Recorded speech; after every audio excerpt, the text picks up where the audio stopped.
Hey everyone, you're joining me on lap 3 of this DTM 2025 sprint at the Red Bull Ring in RaceRoom. I'm in P6 and I'm desperately trying to keep up with the battle for P4 ahead. That's Raul Rodriguez on the inside of Adrian Perez. There's contact between the pair of them and that sends Perez out really wide at turn 3. This is my opportunity to attack, but it looks like Perez has just got a bit of extra speed exiting the corner. But it has put me within striking distance now. I'm closer than I've ever been to Perez. He moves to the inside. Oh no, he doesn't. He changes his mind at the last possible moment. I've got nowhere to go except the barrier, and this could be race over. And yeah, I misjudged this one badly. I thought Perez in front of me was moving to the inside, so my plan was to apply pressure around the outside. Watch Perez, he moves to the inside, but then he thinks better of it, tries moving back to the racing line, but I've already committed to that line. And it ends up squeezing me out into the barrier. Well, you know that old phrase, fools rush in where angels fear to tread?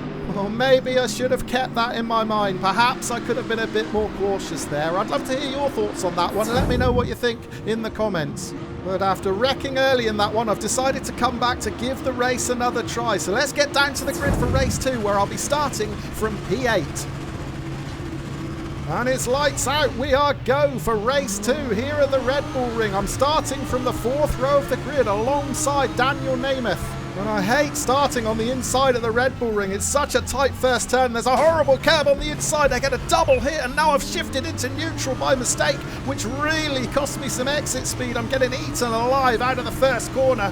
But yeah, I got bumped from behind by Raycant GM. I got bumped from the side by Burak Narsin. And I saw at least 2 cars spinning out in my rearview mirror. I really hope that wasn't caused by my neutral shift. We'll have to go back and check out the replay shortly. Well, for now, I'm down in P14, although that might become P13 because Jorge Munoz was really wide exiting turn 3 there, so that is one position picked back up. And it looks like we might have lost someone else in front. Oh no, it's a huge wreck. I don't want to get caught up in this.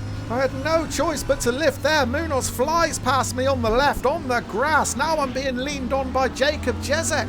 We swapped a bit of paint there going through turn 4, and now I'm going to be on the outside for these upcoming 2 left-handers. Although it does look like I might just be far enough ahead to get to the apex first. No, Jezek's still on my inside. I will leave him a bit of space here. The last thing I want is contact. If I try and slam the door shut, even the slightest tap from behind here would spin me right around. So I'm hanging it out wide. I'm hoping I'll be able to carry enough exit speed to hold on to this P11. It looks like I have done just about enough for now.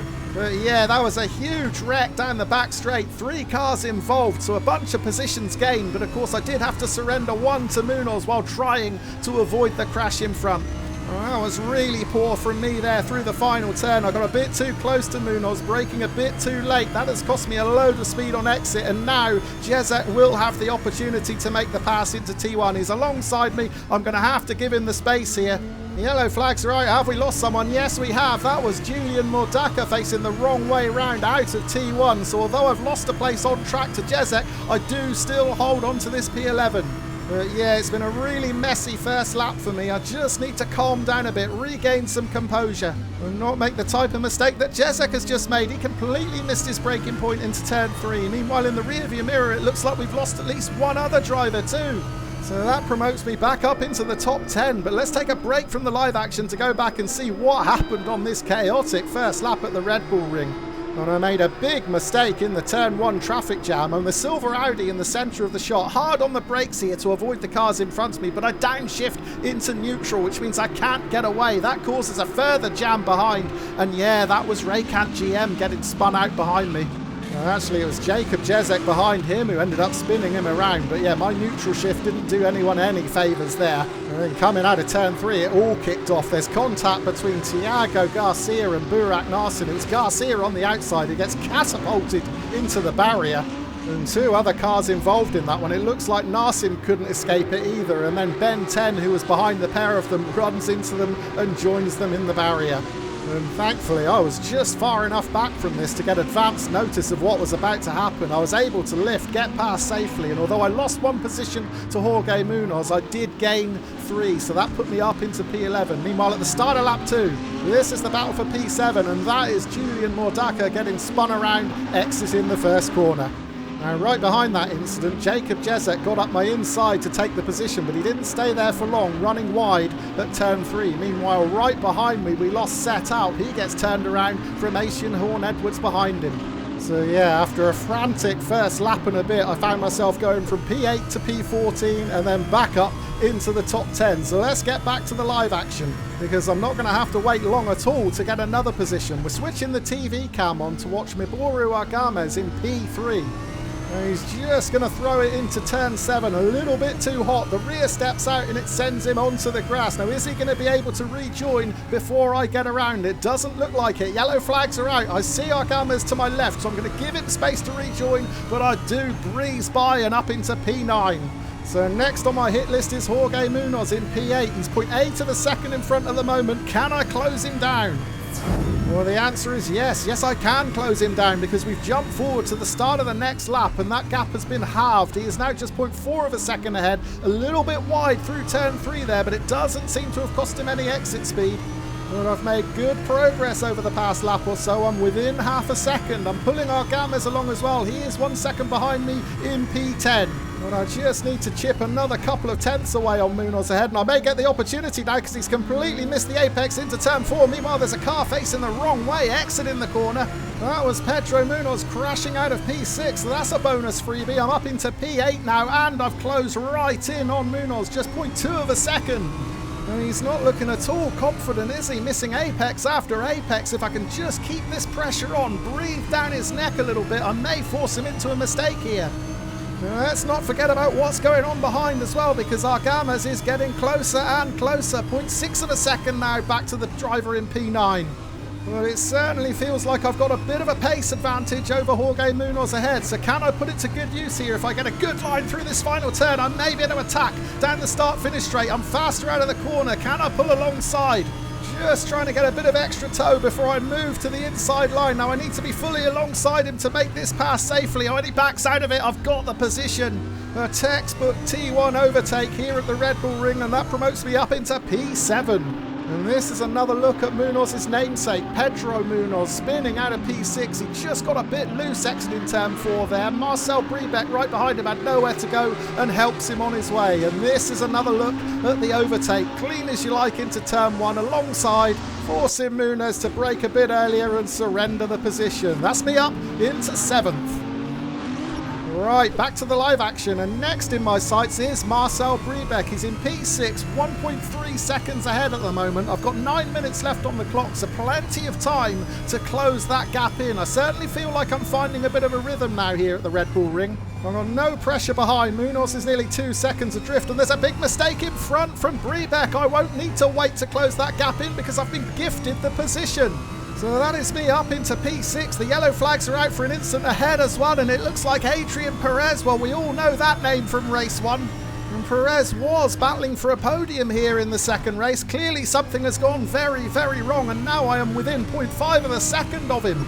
Well, let's go back and check out the replay to see exactly what happened to him. But before we do, this is the mistake that Marcel Brebeck made coming out of turn 9. Just losing the rear on, then rolling right back across track. It's a miracle he didn't take anyone with him there. Right, this is Adrian Perez, currently in P4, runs wide, exiting turn 9. He's going to carry a bit too much speed into the final corner as a result, out onto the curb. The rear spins around and he's into the barrier. Right, let's get back to the live action to see if I can fight for a top 5 here. Well, it's half race distance and I am just losing a bit of ground. The gap is now 0.6 of a second. Perez turning the screw just a little bit and seizing the advantage back. I certainly feel like I've got the pace advantage through this final sector, and I am closing in once again. Perez a little bit wide on exit, out over the curb. I get on the gas a bit quicker, so all of a sudden that gap has been halved. It's now 0.3 of a second. Well, I'm not close enough to make an attack, but I am close enough to apply some pressure. Oh, I'm a bit too close. I missed my braking point. Oh, that was almost a catastrophic mistake from me there. Thankfully, I was able to swerve and avoid running into the back of Perez. That was a real fright.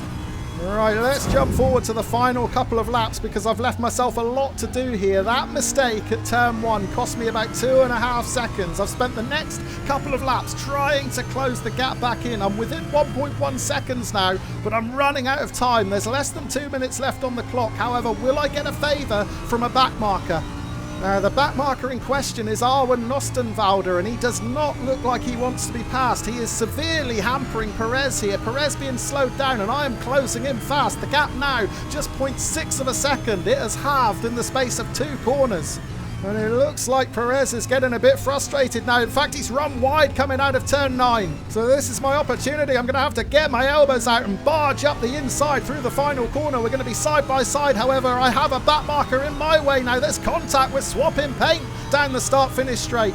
Perez just nudging me over a bit further to the right, which means I'm going to have a very tight line into T1. Oh, I almost get my nose wiped by Nostenwalder in front. Meanwhile, I had to leave Perez space on the left so I didn't run him out wide, and as a result, that has cost me big time. Perez has now got in front of Nostenwalder. Meanwhile, I am still stuck behind, so I can't wait here. I am going to have to be forceful to get past this back marker, and I'm going to get my elbows out big style here to barge my way through into T3. Now, I don't like being that aggressive at all, but needs must here. We've got this lap and one more after it, and I am chasing a top 5.